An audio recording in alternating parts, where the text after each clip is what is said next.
Good evening and welcome to tonight's college panel session. The panelists include students from 5 colleges: Bucknell, Colgate, Elon, Lehigh, and Syracuse.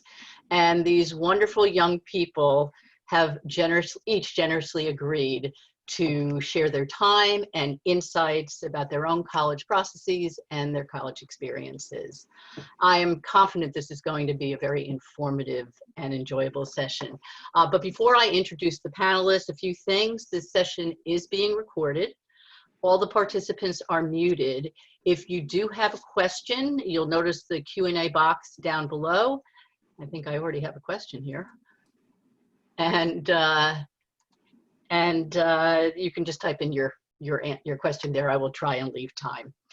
I will get started with introductions, and then I'm going to ask each of my panelists to briefly let us know what they majored in or are majoring in, and also what you were involved in on campus. So Madison, I'm going to start with you. Madison is a 2019 graduate of Lehigh University. I think what I'll do is introduce everybody first, and then I'll let each of you, actually, you know what? I'm not going to do it that way. Madison, I'm going to ask you first, now that I mentioned that you graduated last year from Lehigh. Why don't you tell us what you majored in and the things that you were involved in as a student at Lehigh? Yeah, so hi, my name's Madison Welker. Again, as Jane mentioned, I graduated from Lehigh in 2019.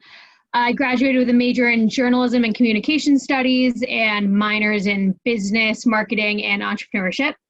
A few things that I was involved in on campus. I was a part of a sorority. I was a part of the Lehigh Association of Student Alumni, which just brought alumni to campus to recruit for different job opportunities. I was also a part of the student newspaper as a journalism major for all 4 years, kind of varying from being a columnist to an editor. And yeah, that's really it about me. Oh, and club sports as well, kind of a way to stay engaged with like high school athletics post-grad, but not at a D1 level.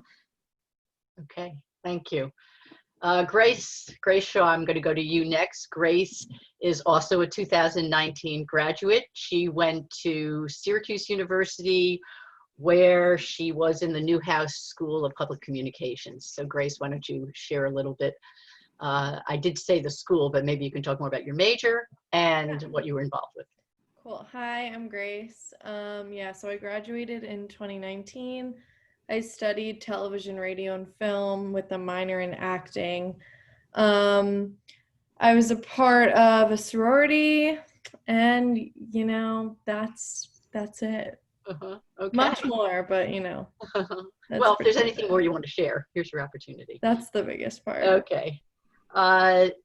Jessica Cho is a 2020 graduate of Colgate. Congratulations. Why don't you tell us about your major and your activities? Yeah, hi everyone. So I was a psychology major, but I was undecided going in. I also minored in creative writing and was on the pre-med track. I swam for the varsity swim and dive team. I was a student athlete career ambassador working with career services. I volunteered for a program called Adopt a Classroom, which was just volunteering with kids in an elementary school. And I was also a member of Gamma Phi Beta, which was a sorority on campus. Okay, thank you. Henry Girardi, also a 2020 graduate. Congratulations, Henry. He graduated from Bucknell. And share with us your major and your involvement. Yeah, so I majored in political science and minored in legal studies. I was a member of a fraternity, and I was actually president of the fraternity for my junior year. And I also played some club sports. And I think that's about it. Did club hockey and club golf, but nothing more serious than that. Okay, thank you. And last but not least, Alex Kaminer. Alex is going into his senior year at Elon. So Alex. Like Jane said, I'm a rising senior at Elon University. I'm a journalism major and an entrepreneurship minor. On campus, I've written articles for the school newspaper, and I've also worked with the Entrepreneurship Center on my campus. So it's a pure accident, truly, that this panel is predominantly communications majors, and you are all humanities and social science majors too, which is interesting. I'm going to start with reflecting back on your own college search. Now, you're all older students or graduates, so may seem like ancient history. But is there anything that you think was particularly helpful when you were applying to colleges, or things that you might see today that you might have taken advantage of? So, Madison, I will turn to you for this question. Yeah, I mean, I think that obviously, given the current circumstances in the world, going to campuses is not necessarily an option. I think that schools have definitely done a really good job increasing their like social media presence and having it really be like a reflective window of what it's like to be on the campus. I know that they've also turned to like YouTube channels and things like that to kind of express the way that the school can show their personality with being on campus. So I think utilizing those, I may have not used as much because Instagram was as much of a platform when I was applying to colleges. But I think kind of referring to those social media platforms is a good way to get the general gist of what a school is.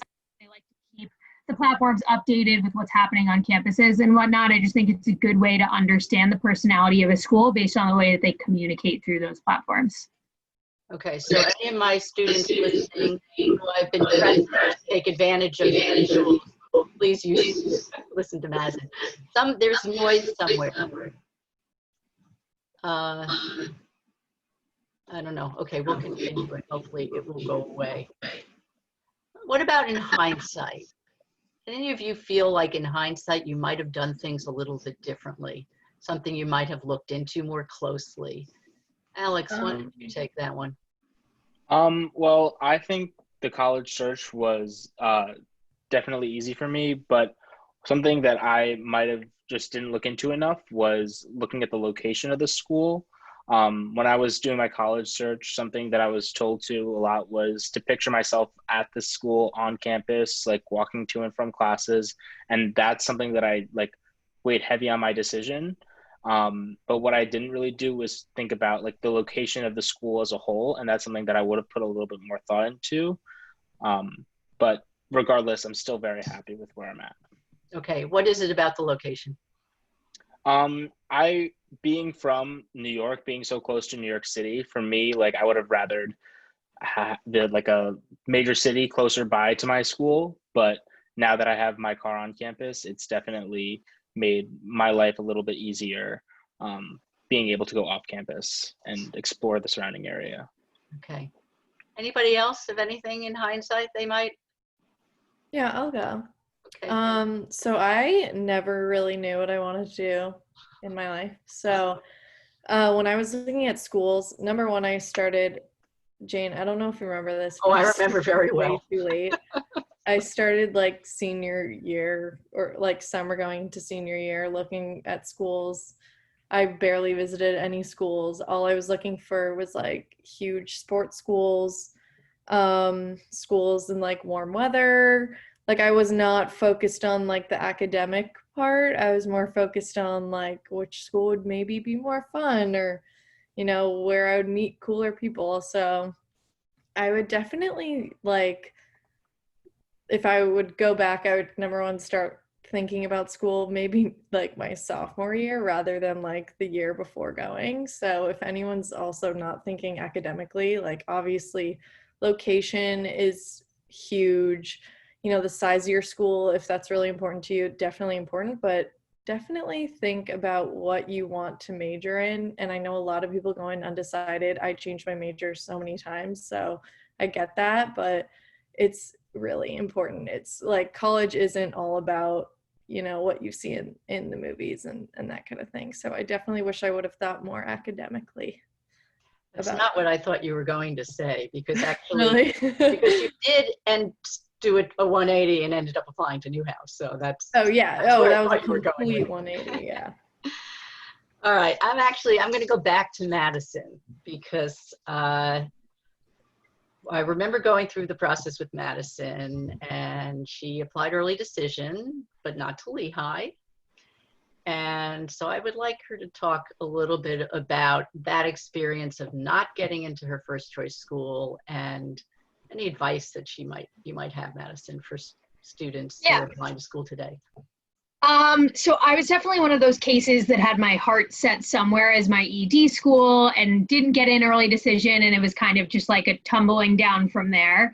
I ED'd to the University of Richmond and had done the interview, really just like gave in all of the effort that I thought that I could, thought that that's where I was going to end up, and ended up getting deferred after ED. Definitely, I had my other two schools were Lehigh and Bucknell because they were just of similar caliber at the time. But in my like heart and soul, I had extreme faith that it was just where I was going to end up. I felt really at home on the Richmond campus. So didn't end up ED2ing anywhere in the hopes that I would end up getting into Richmond. And when the regular decisions came around, I did not end up getting into Richmond and got into Lehigh, which was my second choice along with Bucknell. And it was definitely rough because having your heart set on a school when you had started looking in the junior year process and then not getting into it is definitely something that is a bit of just like an ego kill per se. But you end up, I am one of those people that firmly believes you end up where you should be. Like I could not really imagine myself at Richmond, to be quite transparent. I think that it's the kind of thing that you apply to so many schools with the knowledge that you're going to end up, hopefully, knock on wood, getting into one of them. And I think that you can see yourselves at all schools, but I know that when you're looking, you tend to get your heart fixated on one. And while that is typically the case, I think at the end of the day, you can fit into many schools at once, even when you're 18 years old and think that like one place is really your home. So I think that's something that you need to definitely keep in the back of your mind, which I know is really hard if you don't get into your top choice, but it is something that ends up working out. And quite frankly, I feel like I was way more at home at Lehigh than I would have ever been at Richmond in all 4 years. So kind of just something to keep on the back burner to think about. If you do not get into your top choice, the world is not over. It does seem like it sometimes when you're 18 years old and all that you care about is applying to college, but it does end up working out for the best. Thank you. Who wants to answer the question, what's something that surprised you about your college? So you did your research, you enrolled, you started school. Was there something that especially surprised you weren't expecting? We already heard from Alex about the fact that the location mattered to him more than he thought it did. Anybody else? I can sort of speak on this. I mean, I knew that going into Bucknell, the like social scene, you rush and stuff first semester, sophomore year, but it definitely was like kind of an interesting adjustment freshman year because you are sort of on your own and like a lot of the social functions and the social scene is run by sophomores, juniors, and seniors. So kind of as a guy, especially getting involved in that stuff and like going to parties and stuff can be a little bit hard, especially first semester. So just kind of not getting down with yourself on the fact that like it might not be as fun as you imagined it the first semester you're there. Like second semester it gets a lot more fun, and then by the time you get to sophomore year, like everything kind of falls in place. But I definitely think that was something that I didn't see coming necessarily. I didn't realize how kind of slow it is when you get there as a guy, especially at a place like Bucknell. So it was definitely an adjustment, but I ended up having a great time, so I can't complain at all. Thanks, Henry. All right, I think we're going to turn to academics. We're going to talk about classes, and I'd love to hear from all of you. You're all, with the exception of Grace, who went to a larger school. It's on the large end of mid-size. All of you are at smaller mid-size schools. What can you tell us about your classes starting from freshman year? If they get smaller? What are the things that you especially enjoyed about going to a school where I'm guessing most of your classes are relatively small? I'm going to start with Jessica. So Colgate is a pretty small school. It's about 3,000 undergraduate students. And I would say that all of the classes I took at Colgate were all very small discussion based. So like 20 students or less. And I personally really loved having a small class just because it gave you the opportunity to speak up in class, to get more involved with discussions with your classmates. It gave you the opportunity to get close with your professor, which I really liked and I thought was really important. And yeah, it just gives you a chance to be a little more active. I think it sometimes can be more daunting when you're in a big lecture class to like raise your hand and ask questions. So I really love the small class environment. I think the smallest class I took at Colgate was probably like 12 students. And some of the large classes were, I think, max like 150 students. And those were mostly for like the intro classes. So I took intro to psych and intro to statistics. And those were like 150 students max. And even like intro to chem and intro to bio, those were still relatively small because they would have sections, different sections, like at least 2, so that it wasn't like overwhelming. So yeah, I would definitely say it's mostly discussion based, which I really liked. Okay, Madison, I'll have you go next. Yeah, I think that similar to Colgate, I bet you Lehigh had very similar situations. I think they're of similar school size. Lehigh's just about 5,000 undergrad. I think that similar to that, for the larger intro classes, your intro to economics, intro to statistics, stuff like that, you're obviously granted a larger class, but similarly, we had sections broken out so that you would have a smaller option to meet in a smaller group once a week to kind of like still get that small class feel. From a journalism and like communication studies perspective, I was mostly in small classes, very stereotypical college setting of being around a large round table with like 15 to 20 people and having a very conversational based course. So I think that was definitely great, provided my major and being really like grounded in communications. And from my friends that were in the business school, and I did minor in the business school, the business classes still remained pretty small, which was nice because you were still able to like ask questions without it being a huge lecture hall and being very intimidated to do so. So I think that kind of across all 3 schools at Lehigh, they had a smaller class base for the purpose of keeping students engaged and making sure that people felt comfortable asking questions and whatnot. Okay, thank you. Alex, tell us about your classes at Elon.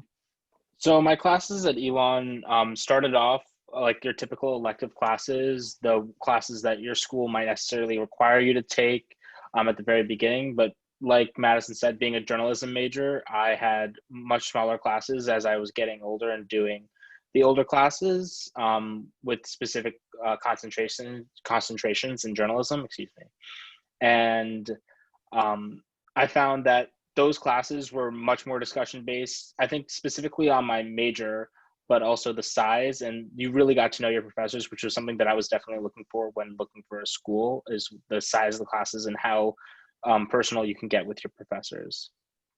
You found that good. Yeah. Henry, don't forget to unmute. Good. Yeah, I actually agree with Alex a lot. I found, with political science being my major, is one of the larger schools, or like the most amount of people in that major. But I never really had a class over like 40-ish people, so it was always pretty small. But I definitely did feel like I got to know my professors pretty well. There were definitely professors every semester that I would try to take and try to have classes with. So you definitely do form a relationship with your teachers and certain students in classes that you see all the time. So I really liked it. I went to like a smaller private school before college that had small classes, so I definitely have always liked the smaller classes feeling. So it definitely fit that for me. I always liked it a lot. Great. And Grace, why don't you tell us about, and because you were in Newhouse, where I'm guessing your classes are smaller, maybe you can also talk about being in a larger university and some of the other courses that you took as well. Yeah, so one of my biggest things is I really wanted to go to a bigger college just because my high school was like really small. And so, but one of my biggest worries was that I wasn't going to get that kind of one-on-one relationship with my teachers, but because Syracuse is about 15,000 people, but then obviously there are smaller schools within Syracuse. But within Newhouse, as a freshman, your classes would be like 30 to 50 people, and then like once you got those core classes done, it would get like smaller and smaller. So by senior year, I was in classes of like 5 to 10 people, but then obviously you have to take those core classes in like arts and sciences, and with those you get to classes that were of like 300 to 400 people, Some of them did have discussions. So it'd be like Monday and Wednesday, you'd have the huge lectures. And then Friday, you'd have like a class of 30 people with a TA. And you would have those smaller talks and smaller classes. But the biggest thing was freshman year, you're not really focused on your major. That's kind of when you get all your core classes out of the way so that, you can focus on your major later on. So, freshman year, it was a lot of the huge lecture rooms, and, whatever you're picturing, you kind of multiply that room by 10 because they're huge.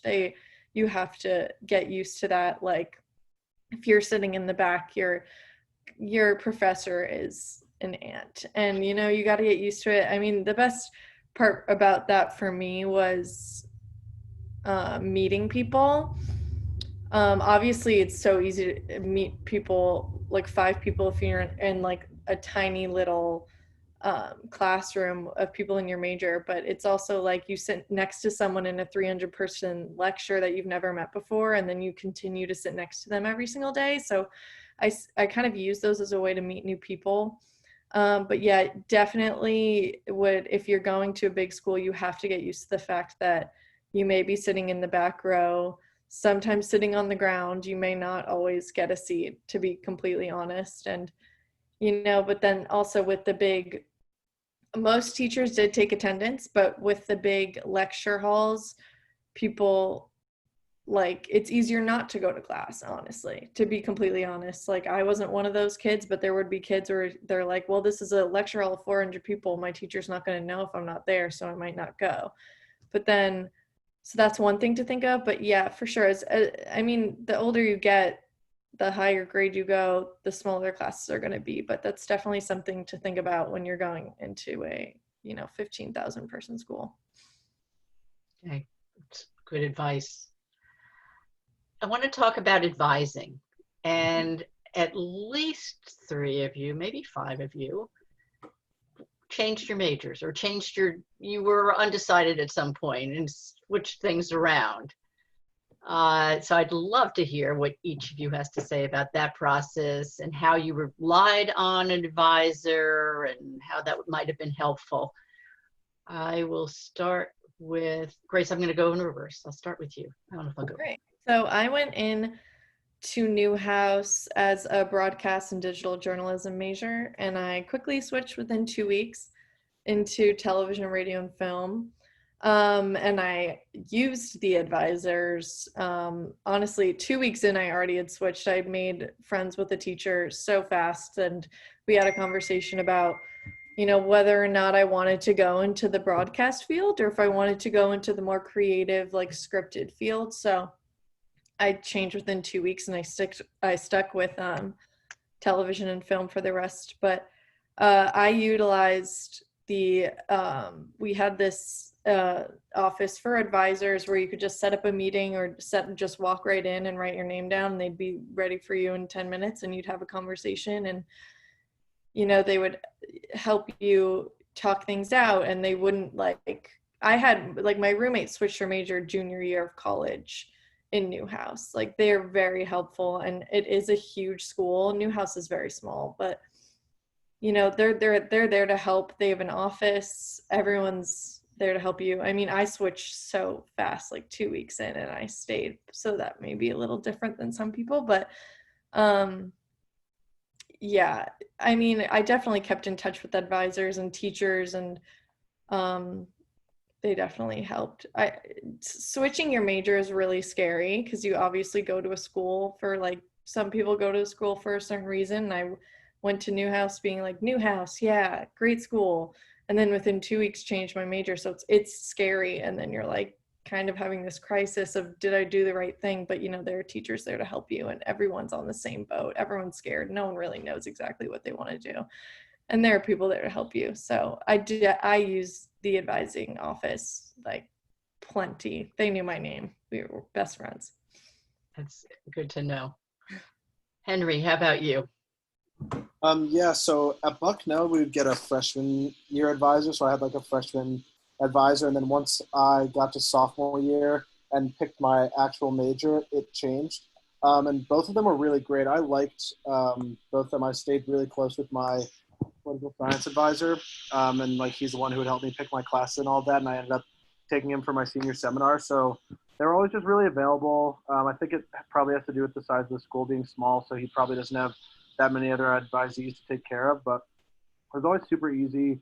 He would always get in touch with me about anything, help with picking classes, super unbiased opinion about most things. So I really thought the advising system at Bucknell was super good. I never had any problems, and all of my friends, no one that I knew really had much of a problem with it at all either. Thought it was very well done. Okay, thank you. Alex, why don't you tell us? I know that you took a roundabout trip through college while you were deciding. Yeah, so similar to Bucknell, we started with a freshman advisor, and I loved her. She was great. She was also my teacher for the freshman seminar that Elon has, that all freshmen are required to take. And then you got your advisor the day you basically declared your major. And for me, I wanted to just get right into my major classes and what I wanted to do. And for me at the time, it was entrepreneurship. So I got a business advisor, and she was great. And I have her as a professor now, but I learned that entrepreneurship was not what I wanted to major in. And I did a pretty big change to communications. And it was really easy to switch my major, especially like as a freshman and sophomore. And I switched it to strategic communications. And that was basically just a base to really help me like decide what major in the comm school I wanted to stick with. And I finally decided on journalism, and my advisor stayed pretty much the same because it was all within the comm school. And ever since then, I like talked to my advisor pretty much on a weekly basis, even now. And it's great. He's helped me so much with all my classes, and he's helpful in not only classes, but in like things that I should be doing. He helped with study abroad, everything. And it was just a great experience overall. Okay, and so it sounds like it was also pretty easy to switch schools. Yeah, it wasn't hard. It didn't take any time. There was no paperwork that needed to be filled out. Everyone was very accommodating. The school was very accommodating. Madison, you also did a bit of a switch, I believe. Yes, so mine was kind of similar to that situation. I had gone into school always thinking that like wanted to do something and pursue something in writing, but also knew that I kind of wanted to get a business degree of some sort in order to enter the business and corporate America world. So I initially had decided that I wanted to go into the business school. And the nice thing about Lehigh is that they're very fluid among colleges. You can apply into any school, and as long as you get the right grades and the right required courses, you're able to do so, which is really nice. It also allows you to come in as a freshman and think that you could want anything from journalism to engineering and be able to really do anything that you want. So I decided to switch back to journalism. A lot of that was grounded in actually my relationship with my freshman year seminar professor. So they align who your freshman year seminar professor is, and they make that person your advisor. So it's nice because you take a class with your advisor and you're able to like get constant exposure to them. And it's just a great way to kind of create that line of communication with them where you can speak to them after class really quickly.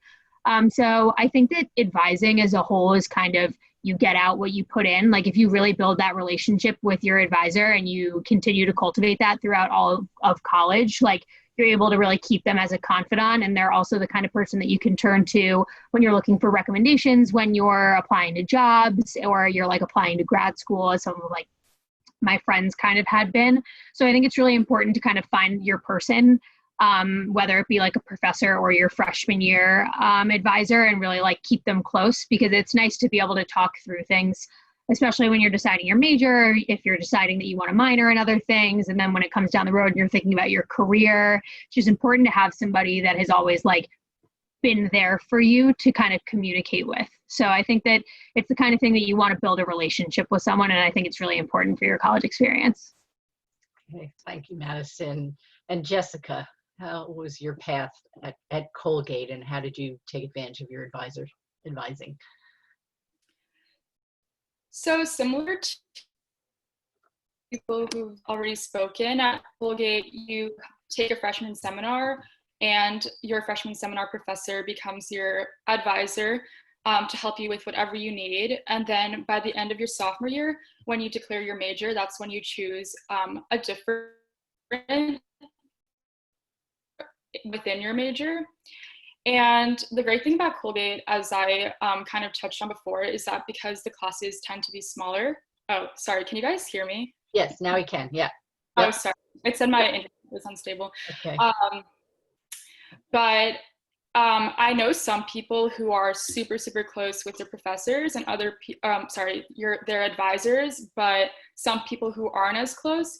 And that is completely fine because you get to know a lot of professors really well. So even if you're not like the closest with the advisor that you choose when you declare your major, there's still plenty of resources to reach out to any other professor, and everyone is super willing to help you with whatever you need. So yeah, and then in terms of career advising, I just wanted to touch on that quickly because Colgate just recently built like this beautiful, amazing career services building, and everyone in there is so nice. Like there are a ton of students and a ton of specialized advisors that are there to help you with literally anything, even if it's like selecting courses. They'll help you with networking and interview prep and internship and job searches.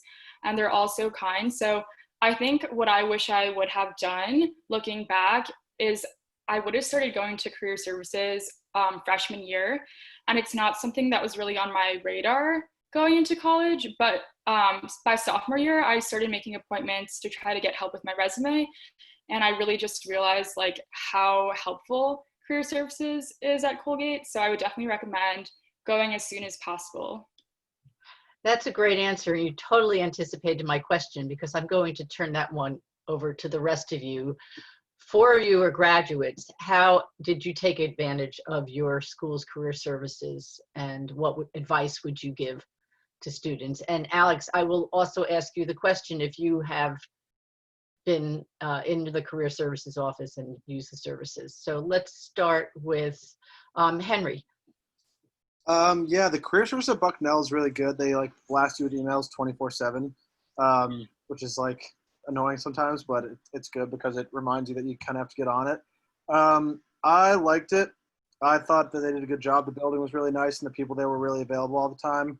They like can do anything from helping you with resume stuff, just like giving you critiques and fixing that, all the way to like getting you in touch with alumni that have done blah, blah, blah, in like the field that you want to work in and career fairs and stuff like that. But it definitely is pretty up to you. Like if you want to blow it all off, no one's making you do anything. Like unlike the regular advisors where you have to go to them to help pick classes and whatnot, like the Career Advancement Center, that's what they call it at Bucknell, is pretty much like you show up if you have the time and you schedule your own time there. So it's pretty much just you putting in the work there. It's a really good resource. You just have to use it. No one's going to make you do it. And it's not like you're going to get in trouble or anything for not using it. So it's pretty much all up to you.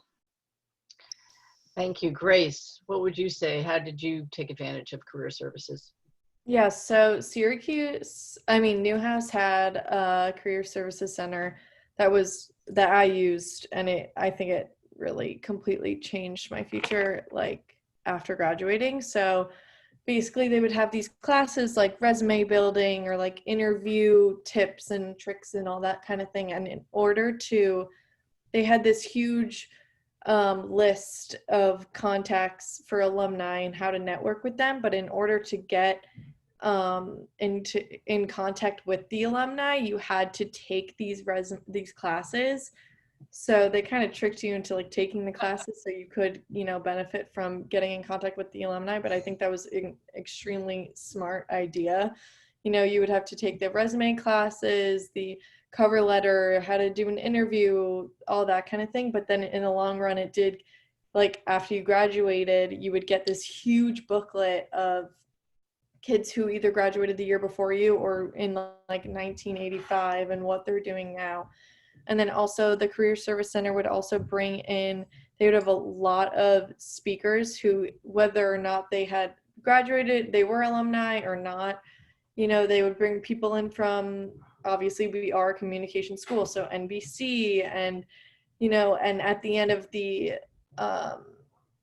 at the end of these meetings with, all these speakers, you could give them your resume, you could give them your email, and you can get in touch with all these people who came to speak, or these people who previously graduated from Syracuse who are now working for NBC who came to speak. So I think the classes that they gave, the alumni network, and the speakers that came in, they all definitely helped. But like we've all been kind of saying, you get what you put in, and if you don't take those classes and go to those meetings with everybody, then you don't get the contact into the alumni network, and you won't be able to ask people, how they got there, or if they can possibly help you out. So I definitely recommend using the Career Service Center, and everyone there, they've all been like what we've all been saying, they've all been in our shoes before, so they want to help you. They're there for a reason.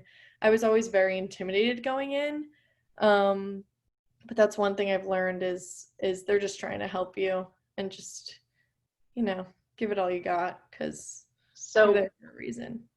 Grace, we did have a question for those of you who have graduated.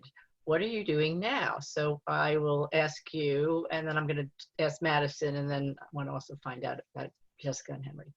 All right. So September, after graduation, I graduated in 2019. I decided to make the move to Los Angeles. And I kind of wanted to stay in New York just because I grew up here and all my friends are staying in New York City, but I wasn't getting a job. I really didn't know what I wanted to do. I was applying to all of these agencies, trying to be like in the mailroom, because that's kind of what I heard everyone like started at if you wanted to be in the television or film business. But then when I moved out to Los Angeles, I got a job as a PA, production assistant on Westworld season 3. And then from there, I kind of fell in love with the whole being on set aspect rather than the business aspect of the film industry. And then from there, I worked on Fast and Furious 7. I can't believe there are that many of those movies. Then I did the live action Mulan. And then in November, I got hired as a production assistant on the Ryan Murphy movie musical called The Prom, which got cut because of COVID in March. But yeah, so since November, I was working on, 18-hour days, kind of 5 days a week production assistant, but that's basically what I've been doing since I got to LA, and I fell in love, and I'm at the bottom of the totem pole. I'm obviously like the one to yell at. If anyone has to yell at anyone, they yell at us, but I wouldn't have it any other way. I love it so much. And, making the jump, if anyone's scared out there, like to make a jump across the country or to a different state to pursue a career, it is so worth it. I've never left New York in my entire life. I was terrified, but I now want to live here for forever. So that's what I'm doing right now. I don't really know what's next. Hopefully production will start back up soon. We haven't really heard anything about that just because, no one really knows when anything's starting back up soon. But well, you've had some really interesting experiences since graduating. And Madison, I know you landed a job. Well, why don't you tell us? You had an internship, which resulted in a job. Yeah, so obviously the junior year summer internship, dependent on the industry that you want to go into, kind of dictates what your potential future may look like or what your entry-level job may look like. So I knew that I always wanted to be in marketing. So I applied my sophomore or junior year, I guess, to the L'Oreal marketing internship and interned my junior year summer. And then after that was provided with a job offer to enter their marketing management development program. So since September, I've been working at L'Oreal. It's been great. I absolutely love working at a CPG company and a company that's so grounded in marketing. I think from a career advising perspective, I think as everybody said, it's kind of like you get what you give. If you do the practice interviews with the people there, it's going to help you, but nobody's sitting there being like, you have to go practice, you need to go check your resume. So I think it's really important to know that you have those resources and to be able to use them. And the people that do use them tend to see results. So yeah, that is what I am doing now. Okay, great. Jessica or Henry, you want to say anything about what your plans are? Jessica? Sure. Henry. I interned for like a small investment bank in San Francisco. So I got a return offer. So in September, I'm moving to San Francisco for like a small investment bank. So it's like a 2-year program. So I've always been in New York too. So I'll probably come back after, but I don't know. When I interned there, it was really fun. So maybe I'll stay. I have no clue yet. But for the next 2 years, I'll be out in California as well. We'll miss you. Jessica? So right now, I'm not exactly sure what I'll be doing with my next 2 years, because I do have the ultimate goal of going to med school. So I'm currently trying to study for the MCAT.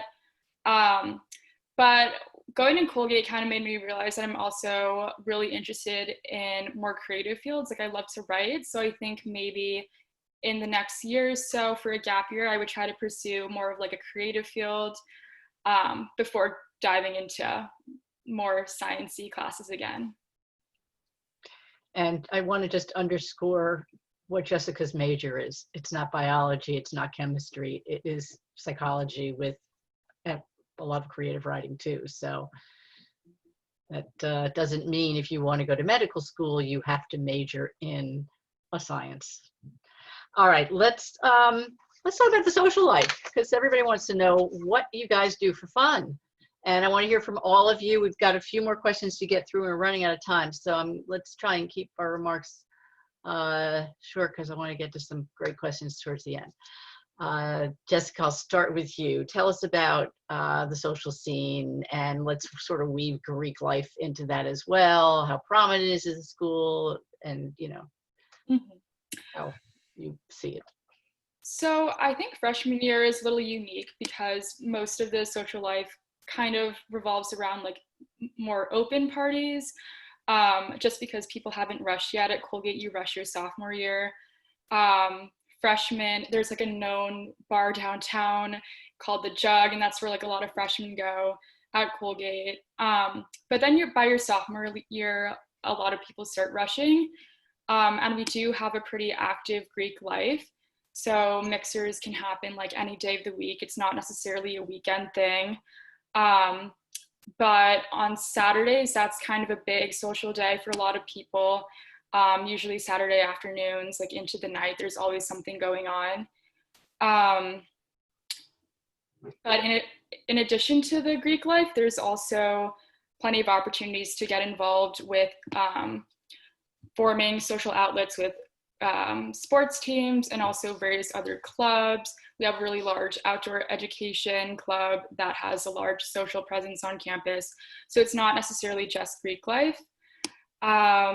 And just diving into Greek life a little bit, the Greek life at Colgate, although it is an active part of the social life, it's also like not very intense. Like I joined a sorority and I was often very busy with like going to practice for the swim team. So I would be away a lot of weekends and I'd have practice every day.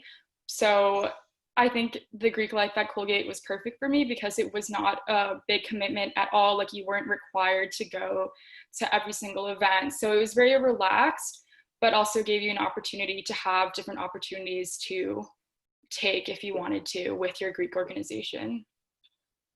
Okay, thank you. Madison.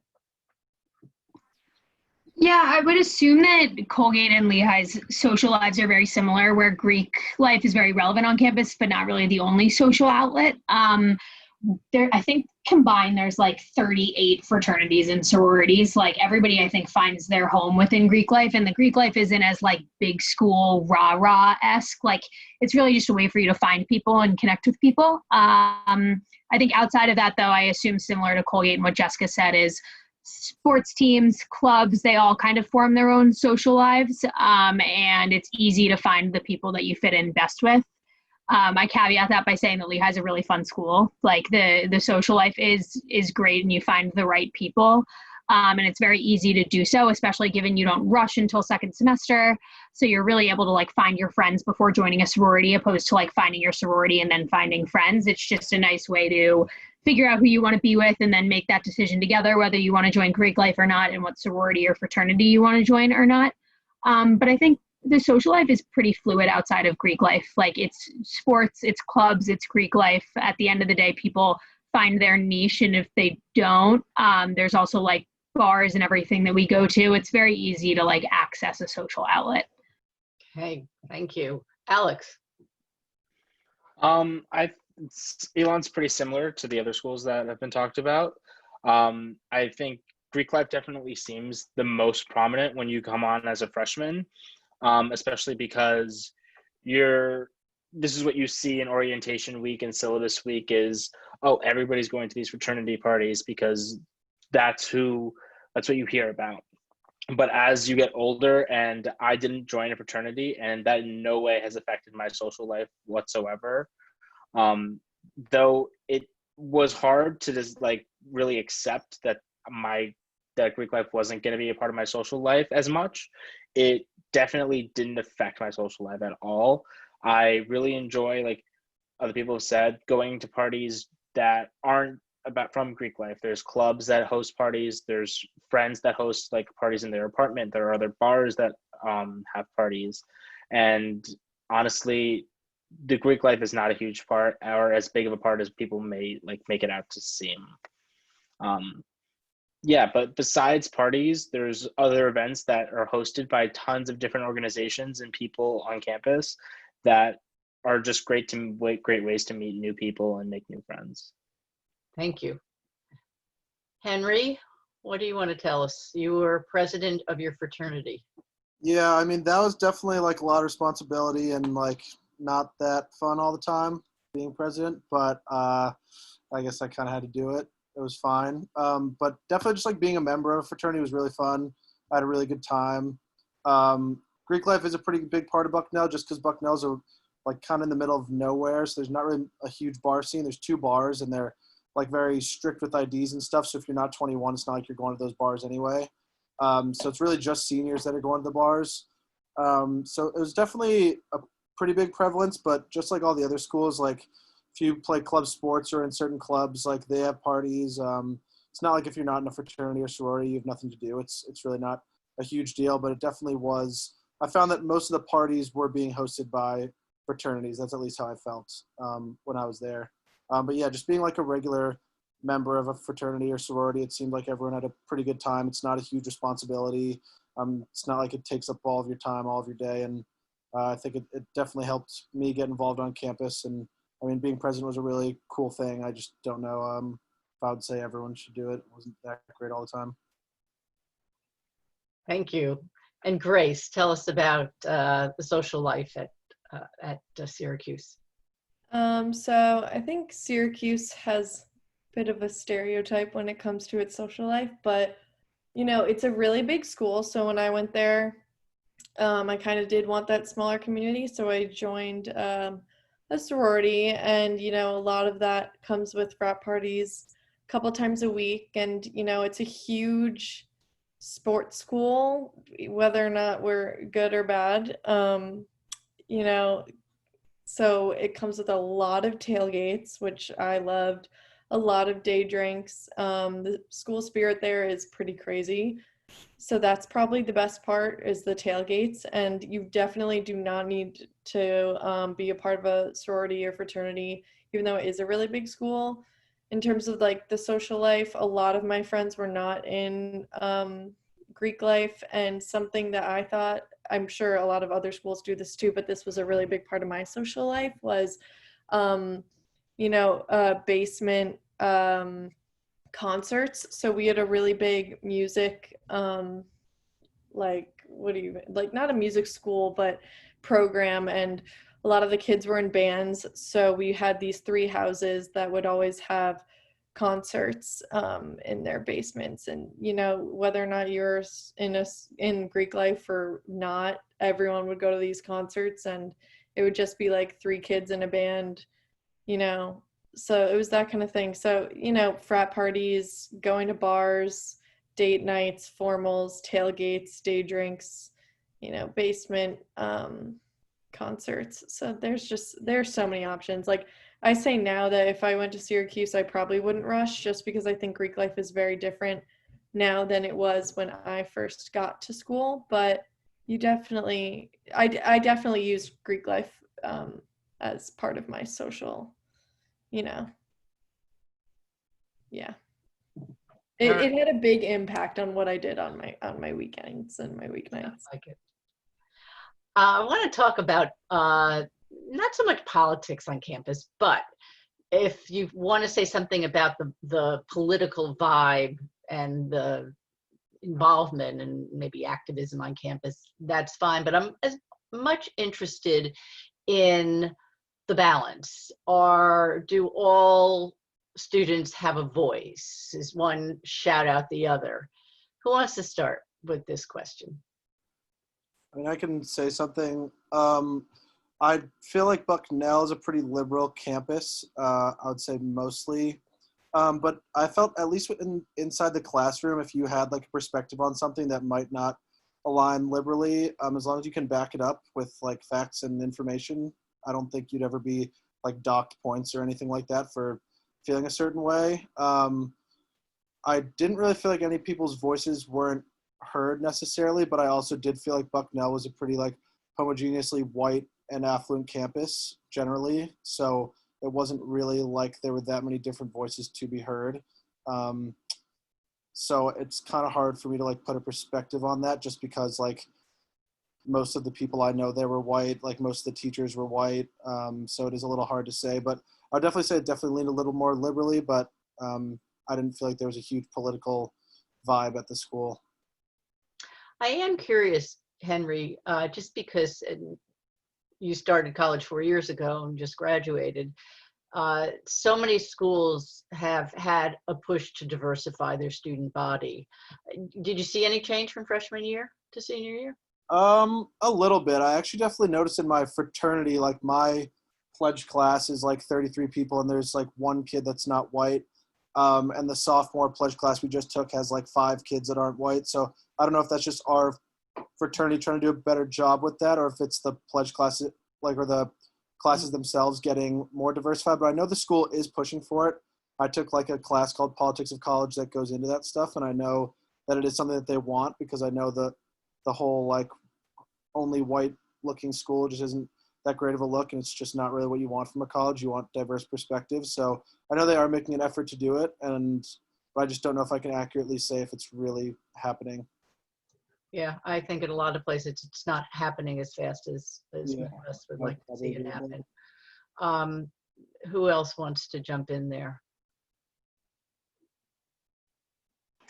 Anyone? I could just jump in and say, like, I think as a whole, schools are really pushed to allow everybody to kind of speak their minds and allow everybody to protest their rights in a sense. I think that similar to Bucknell, Lehigh is a small private school that generally skews liberal and also has a very white affluent population. But I do think that hasn't stopped the people that would technically consider themselves the minority of the classes to like speak out in any sense. And there's never really been any push from the universities to shut them down. So I think that Lehigh is a very safe space to say what you want and speak your mind, whether it be like one way or another. I think that overall I could say that it's a very even playing field in allowing people to speak one way or another. Would all the rest of you agree on about your universities? Yeah. Okay. Let's talk stereotype. So Grace, you had started on that. I'm wondering if there's anything else you'd like to say. The question is, what is the stereotype of the school and how accurate is it? Is there anything more you want to add to what you said? Well, for those listening who may not know, Syracuse has a stereotype to be a very big party school. I can't disagree. But it's what you choose to do when you go there. I don't think it's a bad thing. I think it also goes along with like the sports and the spirit. I think people like, it's a party school because we like to go to the games and we like to, you know, tailgate and stuff. I think that's the biggest stereotype about Syracuse, and I don't disagree, but I don't think of it in a negative way at all. Okay. Henry? I think Bucknell stereotype, I mean, it's a really fun school. I think people know it's a really fun school. It's definitely different from Syracuse in the sense that, like, people honestly, unfortunately, don't really care about the sports and the sports teams. Like, you don't really go to football games. Like, I didn't care even a little bit about how our football team did, even though, like, I have friends in the football team. It's just, like, no one really cares. It is what it is. Like, our Saturdays are, like, spent all day in, like, the backyards of houses drinking, but, like, while there's a football game going on, no one's going there to watch. Like, it's just how Bucknell is. It might also have to do with the fact that we're really, really bad at football, but it just seems like it wasn't – sports definitely weren't a huge thing. I mean, I think the school gets a rep for being really fun, but I can't say there's much sports going on. I know it kind of gets the stereotype of being, like, kind of rich and white, and, like, I think that there are obviously rich white people there, but it's more diverse than just that. So I'd say that the stereotypes kind of fit, but it definitely doesn't encapsulate the whole experience. Okay. Madison? I think it suits that Lehigh follows after the Bucknell statement. I think it's very similar in regards to not caring as much about the sports and using Saturday football games as a reason to not go there and instead party in a backyard. But I think that Lehigh kind of gets the rep of, like, small school, big party feel, which is great if that's what you want. I mean, it is something that I wanted. I knew that I wanted to go to a small school, but still have, like, the party aspect vibe to feel like you are in a bigger setting. So that is definitely nice.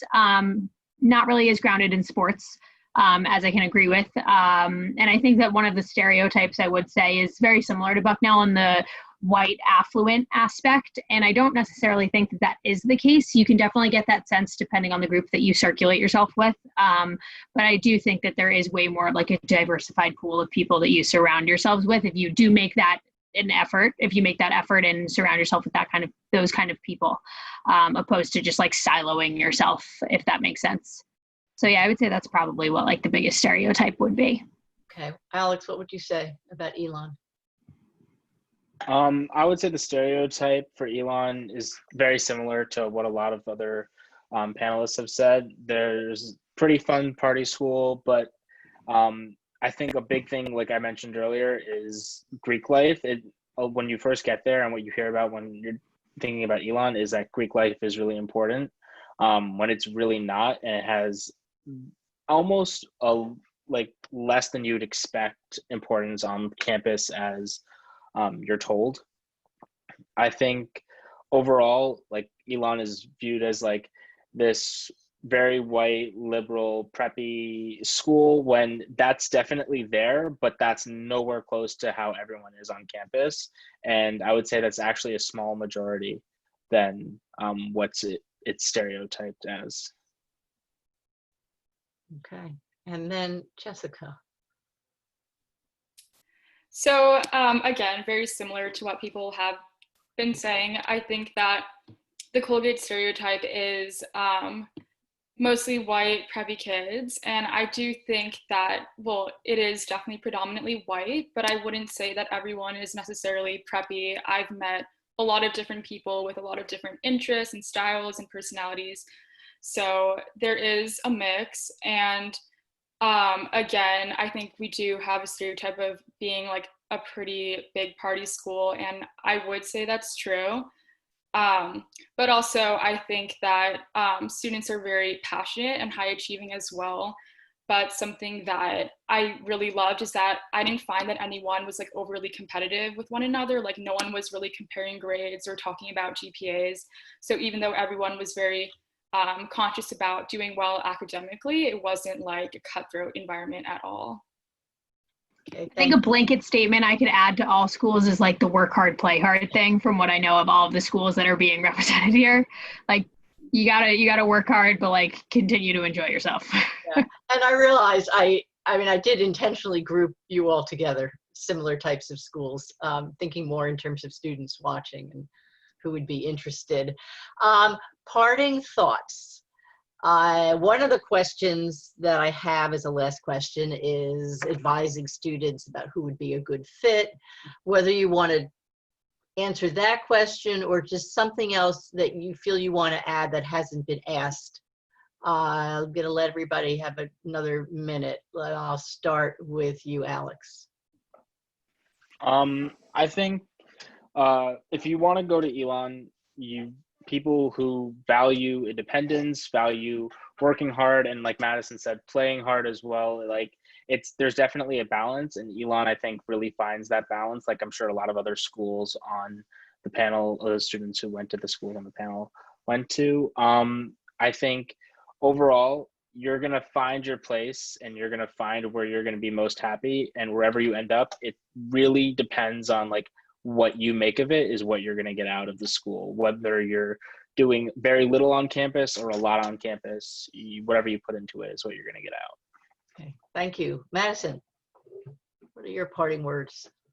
Yeah, I echo that. I mean, I think from looking back on my college search experience, like, don't stress out. It's going to work out, like it always does. And I think at any school that you end up at, big or small, you end up finding your place. Like as long as you go in understanding and being open, you are really able to like find your spot. I'm sure I speak for all of us in saying that, but stressing out over it in the current moment does seem like the only thing that you can do, but it all ends up working out. And that's coming from someone that was like fully set in stone going to some school and going to another one. And now I couldn't even imagine going to the initial school I thought.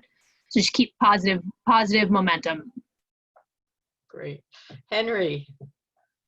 Yeah, I love Bucknell. I had like such an amazing 4 years, or like 3.5 years, whatever this last semester was. Couldn't recommend it more. I had so much fun.